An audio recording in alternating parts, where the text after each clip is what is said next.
Les invités de Marco, au micro et dans la radio. Au micro et dans la radio. Allez, nous sommes au téléphone avec Nicolas Martin. Bonjour Nicolas. Bonjour. Le café-théâtre chez Tonton, qui se trouve à Saint-Aubin, c'est ça? C'est dans quel secteur en Lot-et-Garonne? Alors, on se situe au carrefour de Fumel, Montflanquin et Villeneuve-sur-Lot. Et on est à peu près, on va dire, à 45 minutes de Agen, 1 heure de Bergerac et 1 heure de Cahors. Alors vous avez... En plein milieu. Oui, vous avez lancé donc le café-théâtre chez Tonton il y a combien de temps? On a commencé en 2019 à Villeneuve-sur-Lot et on est venu à Saint-Aubin l'année d'après pour pouvoir avoir un espace qui permettait de pouvoir recevoir les artistes dans des conditions, dans les bonnes conditions. Car à l'endroit où on est, il y a aussi une auberge et du coup on a logement et donc du coup le logement juste au-dessus et ils mangent quand ils veulent. C'est ça, c'était un peu la problématique qu'il y avait à Villeneuve. Comment vous est venue cette idée de créer un café-théâtre? Quel est votre parcours dans le milieu artistique? On avait une petite brasserie qui était juste en face de l'ancienne mairie de Villeneuve-sur-Lot et on a connu le directeur du théâtre qui nous a demandé de recevoir des artistes avant le spectacle ou après. Donc du coup, voilà, ça s'est très très très bien passé. Donc on a reçu de très nombreux artistes et la brasserie a fermé. Et du coup, moi j'avais dans l'idée déjà depuis très longtemps de monter une cave à jazz, mais on m'a déconseillé parce que c'était vraiment pas le moment, le lieu et c'était pas la chose. Et du coup, j'ai eu l'idée de monter un petit café-théâtre à la Parisienne en fait, en gros. Voilà. Alors, vous avez monté ça sur Villeneuve-sur-Lot, puis après à Saint-Aubin. À Saint-Aubin, donc du coup à Saint-Aubin, on est arrivé, première saison, premier confinement, 2 mois après. Mais on a continué quand même, j'en ai profité pour passer mes licences d'entrepreneur du spectacle, donc diffuseur, programmateur et producteur. Et du coup, on a continué à faire des saisons au café-théâtre à Saint-Aubin. Voilà. Donc, quelles sont les programmations que vous aviez en tête quand vous avez créé ce café-théâtre? C'est quoi? C'est plus humour, chanson? C'est quoi? Eh bien, on a tout essayé en fait. On n'avait pas de programmation en tête. On voulait être un peu hétéroclite parce qu'on s'était aperçu que on voulait pas être cantonné en fait à faire que comme tout le monde nous disait, tu devrais faire un comédie club. Voilà. On voulait surtout pas être cantonné à faire un comédie club et on voulait avoir la possibilité de proposer aux gens tout un tas de spectacles, aussi bien de la musique que du théâtre, que des comédies. On a fait aussi une résidence d'artistes. Voilà, on est assez hétéroclite, voilà, tout simplement. Donc du coup, là, vous êtes installé à Saint-Aubin. Ça fonctionne comment exactement ce café-théâtre? Il est ouvert le week-end, en semaine? Comment ça fonctionne? Alors c'est plutôt le week-end. Pourquoi le week-end? Parce qu'on voulait aussi essayer de pas être de gêner un petit peu, on va dire, au niveau de la programmation de gros théâtres comme celui du théâtre Georges Lègue. Et on s'est aperçu que eux, de plus en plus, ils programmaient le mardi, le jeudi et le vendredi. Donc, du coup, nous, on s'est dit, on est à Saint-Aubin. Bon, en général, c'est le week-end que les gens sortent. Donc, du coup, on est plutôt sur du vendredi, samedi ou dimanche. Le dimanche, en général, c'est 14h30. Pourquoi? Parce que les personnes âgées ne veulent plus sortir le soir. Donc, nous, on s'est dit, on mettra des dates aussi à 14h30 le dimanche. Voilà. Allez, chez Nicolas Martin, on parle du café-théâtre chez Tonton, donc qui est à Saint-Aubin. La programmation, vous la faites comment? C'est sûr, elle se prépare une année à l'avance? En général, environ un an et demi à l'avance. On est allé à Avignon en 2024, on a découvert quelques spectacles, dont 2 qu'on a programmés sur cette saison-là. Et on essaye aussi après régulièrement de voir au niveau des artistes s'ils ont eux d'autres connaissances à nous proposer. Donc c'est du réseau aussi, et bien sûr un petit peu aussi sur Facebook. Et ce qu'on entend bien sûr parler à droite à gauche, donc on va pêcher des infos, on va récupérer, savoir si ça plairait aussi. Et depuis 5 ans, on a aussi vu à peu près ce qu'il fallait programmer et surtout ne pas programmer. Ce sont des artistes de métier que vous programmez? Alors oui, ce sont que des professionnels, sauf que maintenant, ce qu'on fait, on appelle ça les offres.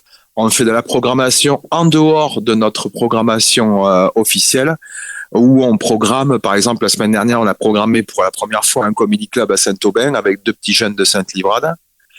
Aurélien et Julie-Marie. Et la semaine prochaine, du moins le 5 et le 7 décembre, on a par exemple la troupe des Zygotoniques qui vient nous proposer poker en Australie. Donc des amateurs aussi.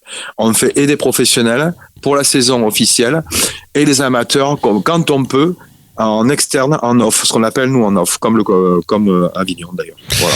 Alors, est-ce que vous avez un public fidèle ou pas? Alors on a réussi à avoir un public fidèle, bon, qui est pas non plus encore assez conséquent pour pouvoir dire qu'on va être complet à chaque date, mais effectivement il y a des gens qui nous suivent maintenant depuis 3-4 ans.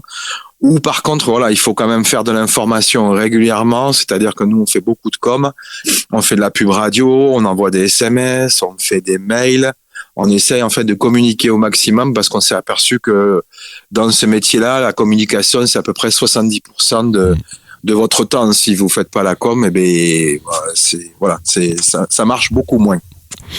Alors là, vous avez lancé une cagnotte au mois d'octobre, là, parce que vous êtes dans le dur. Qu'est-ce que vous appelez quand vous êtes dans le dur? Eh bien, si vous voulez, on a fait, comme je vous dis, on est allé à Avignon, donc voir des spectacles, et on a vu un spectacle qui s'appelle La Promesse Brêle, qui était vraiment un très très très beau spectacle qui a fait complet à Avignon là, en 2024, qui a fait complet à Avignon en 2025. Et du coup, on l'a programmé. Alors, pour programmer un spectacle comme ça, il nous fallait une salle un peu plus grande parce qu'il fallait une salle où il fallait de la technique, un peu plus que ce qu'on a déjà sur place, c'est-à-dire au Petit Café et juste en face de la salle culturelle de Saint-Aubin.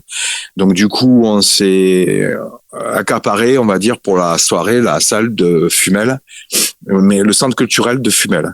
Mais ça n'a pas rencontré vraiment le public qu'on espérait. Alors on n'a pas compris, même la production du spectacle n'a pas compris. Et comme on dit vulgairement dans le métier, on a pris l'eau, quoi. Donc du coup notre saison en a pris un coup aussi parce nous on travaille sur une saison complète et ce genre de date nous permet de pouvoir faire des offres, pouvoir continuer à faire le café-théâtre et pouvoir aussi préparer notre saison prochaine. Tout simplement, voilà. Donc du coup, plutôt que de rien faire et de se dire bon mais tant pis, on arrête là, j'écoutais la radio et j'ai entendu parler qu'il y avait une cagnotte en ligne pour sauver une maison d'un agriculteur, d'un petit jeune qui était en difficulté. Je dis pourquoi pas nous, quoi. Donc du coup, je me suis dit je vais faire une cagnotte en ligne et je verrai bien ce que ça donne, sachant que le but c'est vraiment que le milieu de la culture se mobilise un peu plus que ça pour pouvoir sauver un petit café-théâtre qui est en milieu rural. Voilà. Est-ce que vous êtes sollicité, aidé par les pouvoirs publics un petit peu? Alors quand je dis aider, pas spécialement financièrement, mais est-ce qu'ils viennent vous voir? Est-ce qu'ils prennent des nouvelles? Parce que comme vous le dites, un café-théâtre en milieu rural, bon, ben c'est peut-être délicat à gérer par rapport à un théâtre, un café qui est dans une grande ville. C'est ça, ben nous on pensait c'est ce qui allait se passer, mais pas du tout en fait. Donc j'ai eu beau en fait passer mes diplômes, avoir mes licences, avoir fait beaucoup de communication. On est un peu, on va dire, esselé dans ce milieu. Alors j'ai essayé d'alerter au maximum, sachant que dans le Lot-et-Garonne on n'a que 2 cafés-théâtres, donc c'est vraiment pas au niveau de la concurrence, je pense pas qu'on gêne, quoi. Et j'ai pas compris. Je sais pas pourquoi justement les pouvoirs publics ne se disent pas c'est super, on a un lieu sympa, pourquoi on n'y va pas, pourquoi on ne fait pas de com, pourquoi on le connaît pas, tout ce système là, quoi. Donc nous on a eu beau faire des appels, envoyer des mails, des SMS, on n'a pas eu de réponse. Donc du coup là il y a eu un petit peu d'impact, mais je pense que même au niveau départemental, on n'est pas suivi, même au niveau régional et au niveau national encore moins. J'essaie de mobiliser la culture à ce niveau-là, en se disant que nous, on est quand même, je veux dire, pas la première roue, quoi. En fait, en gros, les artistes commencent beaucoup dans des cafés-théâtres, ils commencent pas dans des grandes salles, quoi. Je comprends pas. On n'est pas représenté, on n'a pas de syndicat, on n'a pas d'aide. Je comprends pas. Voilà, c'est déjà, je veux vous dire, quand vous allez à la banque, vous n'êtes pas reconnu parce que c'est ou café ou théâtre. Mais café-théâtre, le statut n'existe pas. C'est vraiment un statut à part. D'accord. Voilà. Mais vous regrettez pas vous être éloigné d'une grande ville comme Villeneuve-sur-Lot, non? Non. Eh bien, si vous voulez, nous on avait fait en gros une petite étude de marché. On est au milieu d'une zone de chalandise de 70 000 personnes. C'est-à-dire qu'on a 10 minutes de Villeneuve, 10 minutes de Montflanquin et 10 minutes de Fumel. Et je pensais vraiment pas quand même que les gens allaient, que ça allait être un frein ces 10 minutes. Et on s'est aperçu, c'est vrai, comme vous dites, que de partir d'une grande ville, voilà. Peut-être qu'il n'y avait pas la possibilité, mais je pense qu'il a fallu aussi se faire reconnaître pour pouvoir que ça fonctionne. J'ai encore l'exemple où je vois qu'il y a les associations qui commencent à venir, mais il a fallu 5 ans, quoi. Il n'a pas fallu...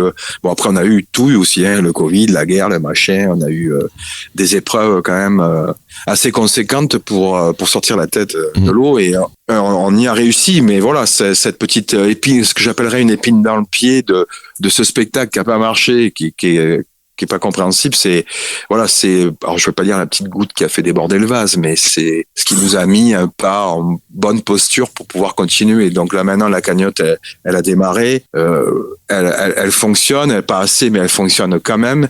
On va aller jusqu'au bout et puis je pense qu'on va s'en sortir. Mais oui, vous avez mis une cagnotte à 5 000 €, vous êtes à 3 460, ce qui est pas mal quand même. Ah oui, non mais on est content. Je veux vous dire, on a mis en don 1 €. J'ai des gens qui m'ont donné 150 €. J'y croyais même pas. Vous voyez, moi, ce que je veux faire, c'était mobiliser les gens. Je ne veux pas, justement, arriver à des montants exorbitants. J'ai dit, mais 1 €, c'est le minimum. Et puis, quand je vois tout ce qui se passe et toutes les cagnottes qu'il y a, j'ai dit, bon, mais voilà. Nous, c'est vraiment pour continuer à faire cette saison et à préparer la saison prochaine, quoi. C'est pour ça qu'on n'est pas sur un gros montant, hein. Alors, quand vous parlez de saison, c'est-à-dire que le café-théâtre, il y a des moments de coupure ou c'est ouvert toute l'année? Alors, il y a des coupures. Alors, la coupure de la saison officielle, en général, on a fait fin avril, au mois d'avril.